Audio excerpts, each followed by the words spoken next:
Is it possible to actually describe any sense of individual or collective responsibility being elected on the first Universal House of Justice? Yet I don't ever remember the 9 members discussing the joint reaction, but I think it was probably very similar for all the members because we were just overwhelmed, the thought.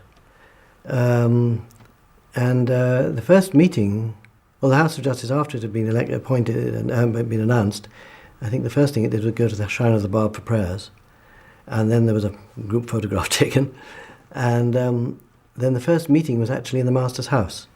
We met in the Mandau room of the Master's house, and my recollection of that meeting was we met and just didn't know what to do. Charles Wilcott, if I remember rightly, was the one with the most votes, so he was the acting chairman, and. It was funny because I felt the closest thing I felt was that we were just like a handful of pebbles in the hand of God. Here were we with no capacities, and we had this colossal task to perform, and somehow we had to tackle it, but we were as nothing. And years later, Roger White wrote a poem called "The Witness of Pebbles," and it struck me that this poem was a wonderful description of what I'd felt at the time. And so we began to discuss, and fortunately there were practical things we had to consult on.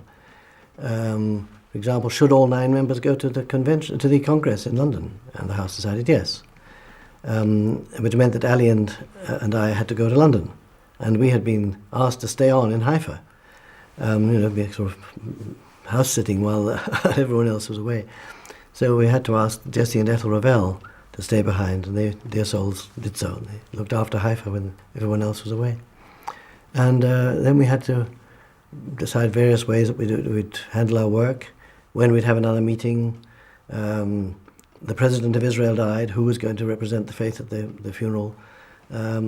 Practical things like that, which was a blessing because it kept us busy.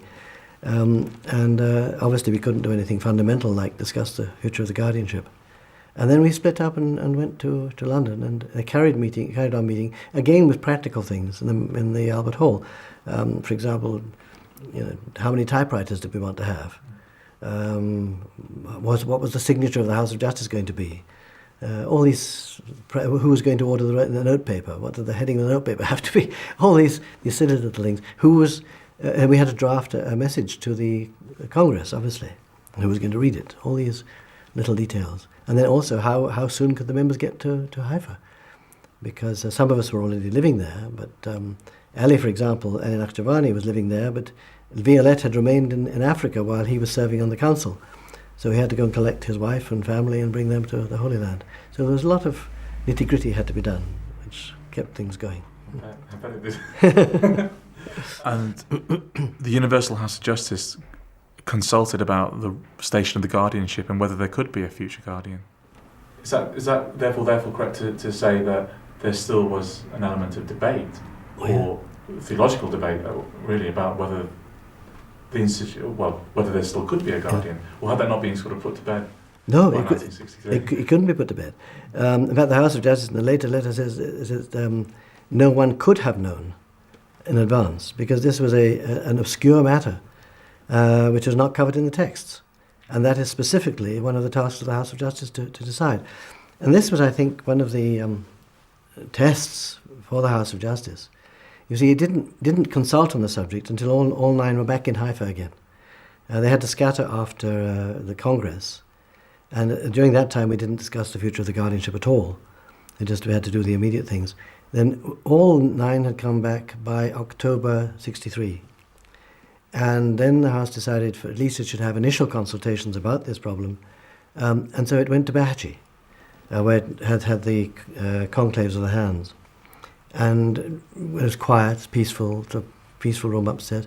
So we stayed in Bahachi for, I think, just over a week, just consulting on this whole question. Fortunately, the hands had the wisdom to collect every single text they could find about the guardianship in the House of Justice and translate into English all the texts that are in Persian. And so the House was given this compilation. So we were able to study it and study the texts and consult. We were able to consult with the hands in the Holy Land. And it was a terrible, terrible question, because we knew it was a task for the House of Justice to decide.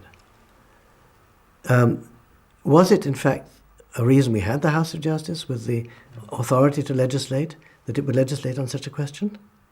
Or was this a sort of question that was beyond its capacity to legislate on? Now, the only body defined in the text for deciding on the legislative sphere of legislation of the House of Justice was the Guardian.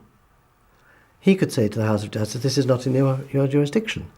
But he had said nothing. So the House of Justice had to decide where it was going to go in this situation. And after consulting at great length, it decided at that time then that there was no way it could appoint a successor to the Shoghi Effendi itself. And there was no way it could make a law to make it possible for a successor to Shoghi Effendi to be appointed. And that was what it decided and announced to the Baha'i world.